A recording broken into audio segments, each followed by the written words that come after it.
Hello everyone, and welcome to my General Hospital Today channel. Michael discovers Ronnie and Jacinda's blood relationship. Is there unexpected passion in the loyalty between Michael and Jacinda? Soon, Michael Corinthos and Jacinda Bracken might get into bed and have a really passionate night together. Is it possible that once Jacinda demonstrates her loyalty to Michael, this passionate fire will ignite? Michael is working hard to demonstrate to Jacinda that he can be trusted. Michael is putting in a lot of effort to convince Jacinda that she can truly rely on him.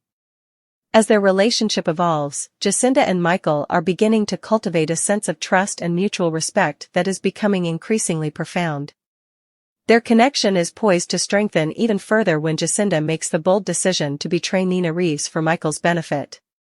He will undoubtedly hold Jacinda in high regard for this act once she hands over Nina's bribery check to Michael, demonstrating her willingness to defy Nina despite the substantial financial temptation.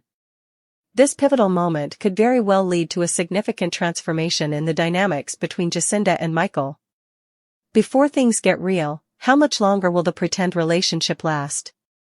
Even though Michael is currently presenting the appearance of having a romantic relationship with Jacinda in order to support his claim, it appears that their pretense may not last for very long. When Jacinda demonstrates her unwavering devotion to this partnership, will they find themselves in each other's arms? Fans of GH can tell that Michael and Jacinda already have a little spark of chemistry, which has the potential to grow into a fiery passion if they let it. It's entirely possible that Jacinda and Michael could end up sharing a bed in the aftermath of this Nina check incident. Jacinda will reveal her true feelings if she chooses to cheat on Nina and put Michael first. This could cause Michael to take their relationship to the next level, and this time, it could be real. Dante Falconeri was previously lied to by Michael and Jacinda. Previously, Jacinda and Michael even put on a little performance for Dante Falconeri in a suite, hinting at the chemistry that is brewing between them. Michael was busy fastening his pants when he came out of the bathroom without a shirt, giving the impression that he had just had a private conversation with Jacinda. If Dante or anyone else happened to walk in on them while they were genuinely heating things up together, it would be quite beneficial for both Jacinda and Michael. This scenario would not only help them establish their justification, but it would also enhance the genuine connection that is developing between them. Michael Corinthos had always believed that loyalty was a currency rarer than gold, something earned through blood, sacrifice, and unwavering trust. In the tumultuous world of Port Charles, alliances were fragile, and truth was a weapon as dangerous as any gun. But nothing could have prepared Michael for the storm about to erupt when he stumbled upon the truth that would change everything. Ronnie and Jacinda Bracken were blood relatives. The discovery came like a thunderclap, sudden, electrifying, and destined to leave emotional wreckage in its wake. For weeks, Michael had sensed something elusive about Jacinda, a shadow that lingered behind her sharp eyes and confident tone. But when he uncovered the documents that tied Ronnie's last name to Jacinda's biological records, confirming that Ronnie was her half-brother, the puzzle pieces of her behavior suddenly clicked into place. Her fierce loyalty, her moral conflict, her moments of hesitation around Ronnie's name, all of it made devastating sense. As Michael sat in his office at Aurora Media, the revelation weighed on him heavily.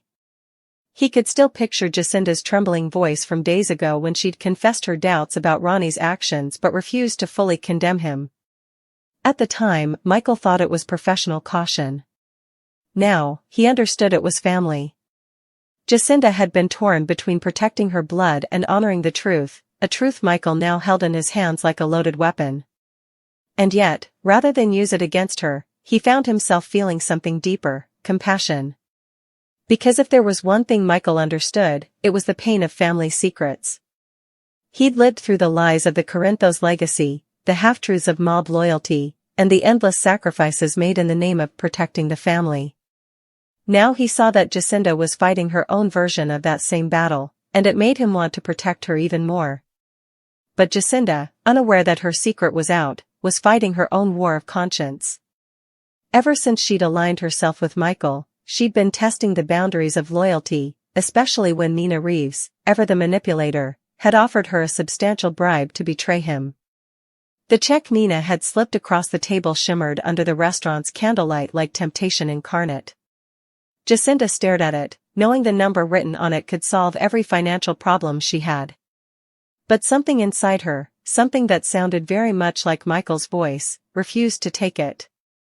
Instead, she'd pocketed it only to bring it to Michael later, proof that she had chosen him over Nina, proof that her loyalty was no longer pretend. That act, as simple as it was, spoke volumes. When Jacinda handed Michael the check in his office, her voice was steady, but her heart was not. "She wanted me to sell you out," she admitted, her fingers brushing his as she placed the check on his desk. "But I'm not for sale, Michael. Not to her. Not to anyone." The air between them thickened instantly, electric with unspoken emotion. Michael's gaze softened, admiration mingled with desire in his eyes, and he realized, perhaps for the first time, that Jacinda Bracken wasn't just an ally in his schemes.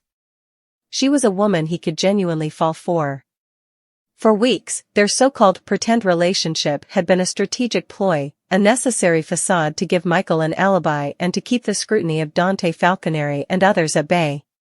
But pretense had a way of blurring into truth, especially when emotions got involved. The more time they spent together, the more the boundaries began to dissolve.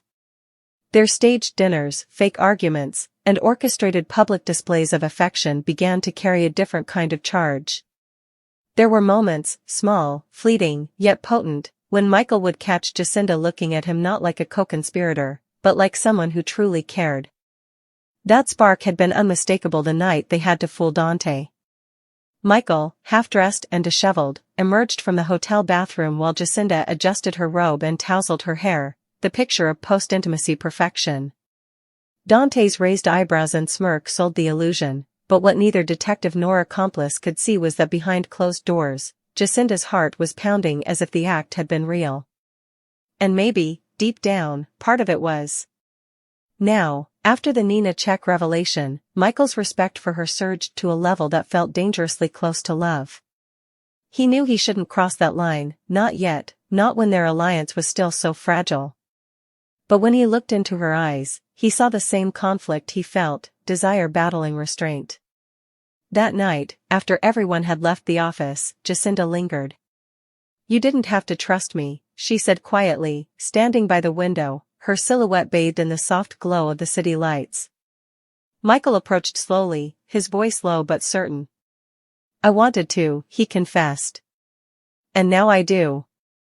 The words hung between them, intimate, final, charged with something they couldn't ignore. When she turned toward him, Michael reached up and brushed a strand of hair from her face. It was a simple gesture, but it carried all the weight of everything unsaid between them. The room seemed to shrink, the tension pulsing like a live current. Jacinda could feel her heartbeat echoing in her chest, wild and uneven. "Michael," she breathed, her tone half warning, half surrender.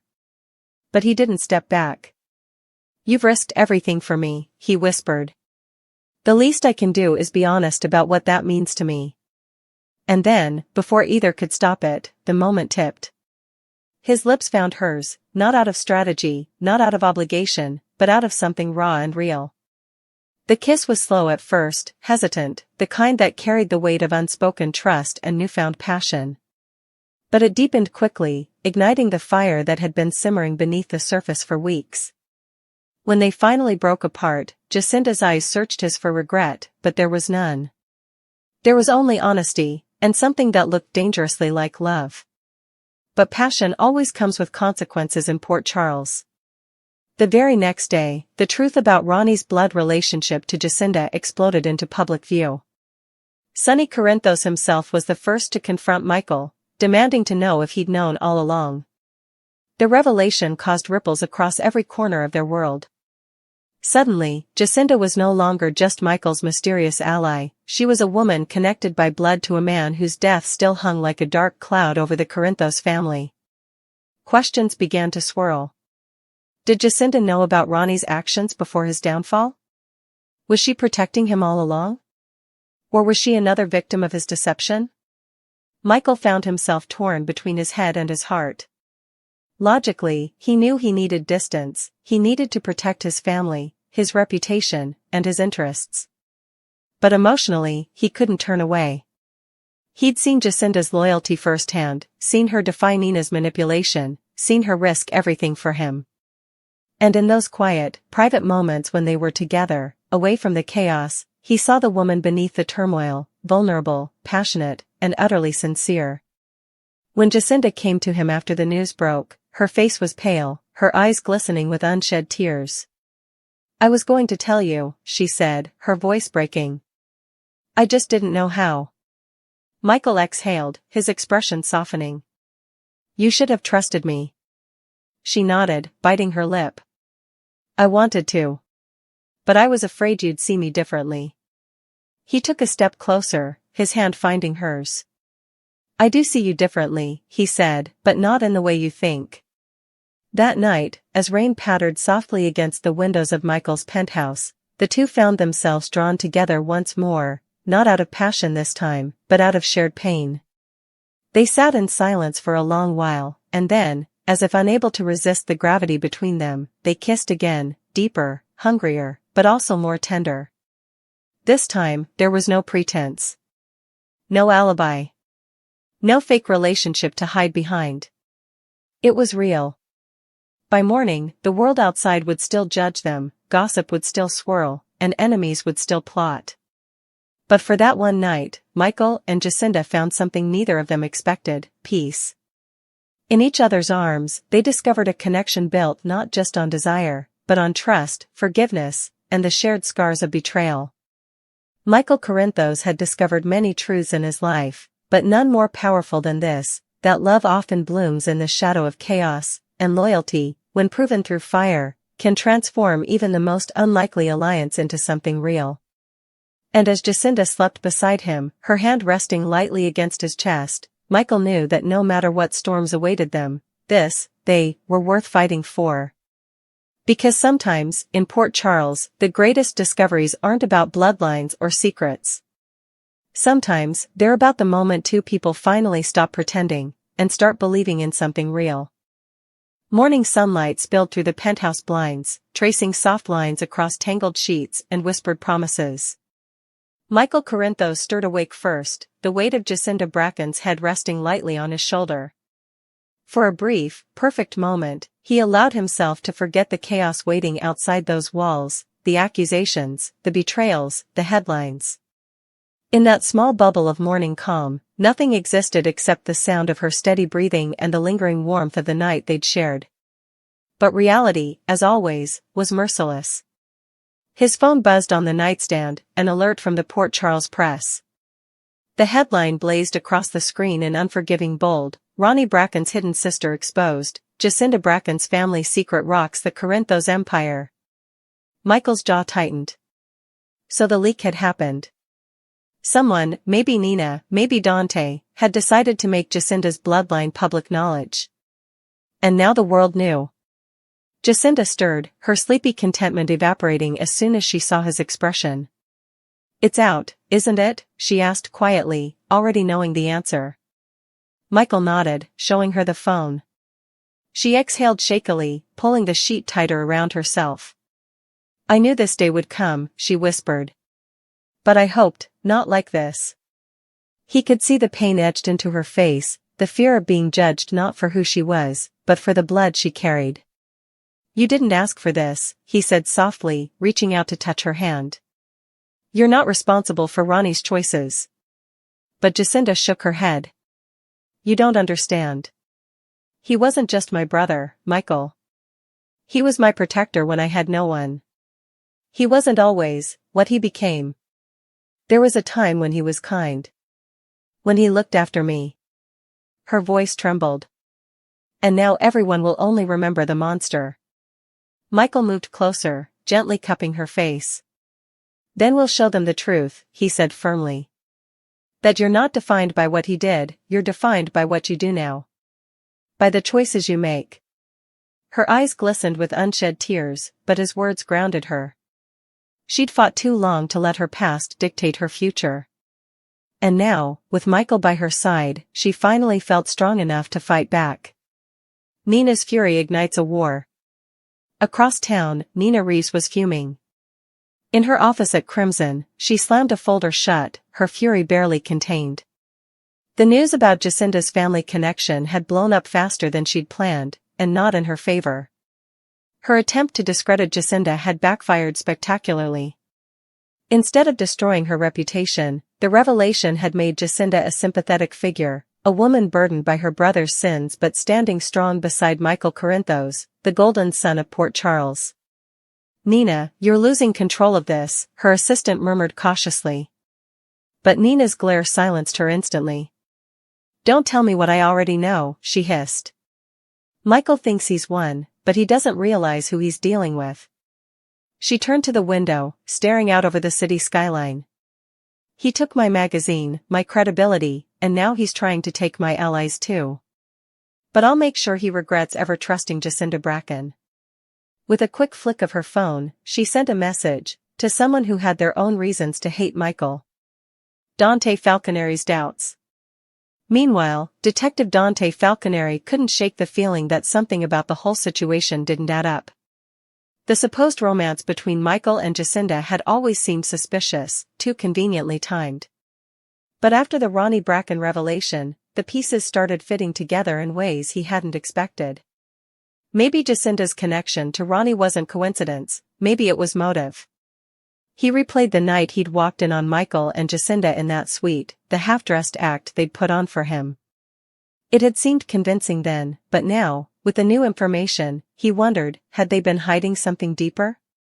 Something tied to Ronnie's downfall? Dante rubbed a hand over his face, conflicted. As a cop, he was trained to follow the evidence wherever it led. But as Michael's half-brother, he wanted to believe that Michael was innocent, that his relationship with Jacinda was real. Still, loyalty only went so far. And if Michael was covering for Jacinda's connection to Ronnie's crimes, Dante needed to know. So when Dante received an anonymous tip that evening, one claiming Jacinda had hidden evidence tied to Ronnie's last operation, he didn't hesitate. He grabbed his jacket and headed out, the weight of the badge heavy on his chest. The confrontation. That night, Jacinda sat alone in Michael's penthouse, staring at the city lights and replaying every moment of the day. The gossip networks were relentless. Her name was everywhere, the murderer's sister, the woman who fooled the Corinthos heir. It was cruel, sensationalized, but not unexpected. What hurt most was the silence from Michael, who had been gone all afternoon handling damage control at ELQ and Aurora. When the knock came, she assumed it was him. But when she opened the door, Dante stood there instead, his expression unreadable. "Detective Falconeri," she said warily, folding her arms. "Michael's not here." "I'm not here for him," Dante said, stepping inside. "I'm here for you." Jacinda's heartbeat quickened. "What's this about?"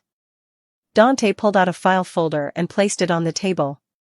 Inside were photos, surveillance stills, financial ledgers, a name scrawled across a shipping manifest. "Ronnie Bracken's last known transaction before his death," Dante explained. "And you, Jacinda, are listed as a co-signer on one of the accounts he used." Jacinda's breath caught. "That's impossible." "I didn't know?" Dante interrupted. "Because if you're telling me your brother forged your name, that's one thing. But if you did know, if you helped him move that money, that's obstruction." His tone softened, just slightly. "I don't want to believe you were involved. But I need the truth." Jacinda's throat tightened. She wanted to scream, to deny everything, but the memories rushed back, Ronnie showing up years ago, desperate, begging for her help with what he called a legitimate investment. She hadn't asked questions then. She'd just signed where he told her to. And now it was coming back to haunt her. Before she could answer, the elevator doors opened, Michael had returned. The tension in the room was immediate. "Dante," Michael said sharply, stepping forward. "What the hell are you doing here?" "I'm doing my job," Dante replied evenly. "You might want to ask your girlfriend a few questions, because it looks like she's been hiding more than you realize." Jacinda's eyes filled with tears. "Michael, I swear, I didn't know." But Michael was already shaking his head, torn between disbelief and anger. The timing couldn't have been worse, Just when he'd started to trust her completely, another secret came crawling out of the shadows. "Why didn't you tell me about this?" he demanded. "Because I thought it didn't matter anymore," she cried. "Ronnie said it was just paperwork." "I never took a dime, Michael, I swear." Dante watched the exchange silently, his face grim. Finally, he said, "Jacinda, you're going to have to come down to the station. We need a statement." Michael stepped between them instantly. "She's not going anywhere until I talk to her lawyer," he said firmly. Dante hesitated, then nodded. "Fine. But don't make this worse for her by trying to interfere." He turned and left, leaving behind a silence thick enough to choke on. When the door closed, Jacinda's composure broke. "I should have told you everything," she whispered.